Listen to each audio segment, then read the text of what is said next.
رشيد مخلوفي هو لاعب كرة قدم جزائري.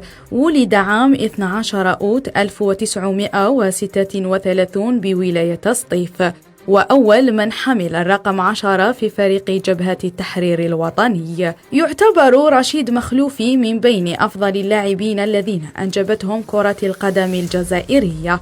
بدأ مشواره الكروي مع اتحاد سطيف في الخمسينيات، ثم احترف بعدها مع نادي سانت إيتيان الفرنسي. كان رشيد مخلوفي جوهرة فريق سانت إيتيان، حيث لفت انتباه المدرب بولا نيكولا لمنتخب فرنسا، الذي قام باستدعائه لكونه كان من أبرز الهدافين وصانع الألعاب في القارة العجوز.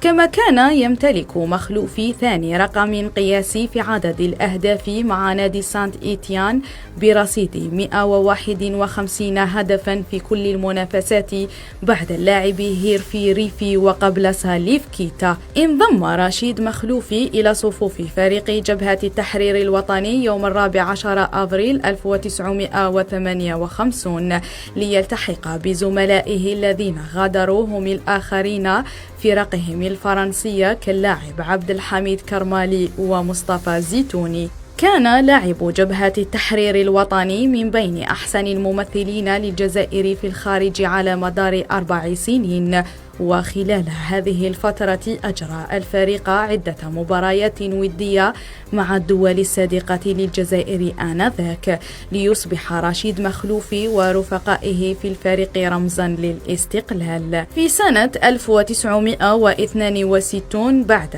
استقلال الجزائر تجنب مخلوفي العودة لفرنسا خوفا من غضب الجماهير الفرنسية، فتوجه إلى سويسرا لينضم مع نادي سيرفيت جينيف ليتوج بعدها ببطولة سويسرا سنة 1962. عاد مخلوفي بعدها إلى فرنسا لنادي سانت إيتيان، حيث كانت عودته ناجحة لأبعد الحدود بعدما حقق في 6 مواسم 3 بطولات وكأس واحدة في سنة 1970. أنهى رشيد مخلوفي مشواره الكروي مع نادي باستيا الفرنسي، الذي لعب معه موسمين كمدرب ولاعب في آن واحد، ثم عاد للجزائر ليفيد الكرة الجزائرية بخبرته الطويلة، حيث توج مع الجزائر بميداليتين ذهبيتين، الأولى سنة 1975 في ألعاب البحر الأبيض المتوسط بالجزائر العاصمة،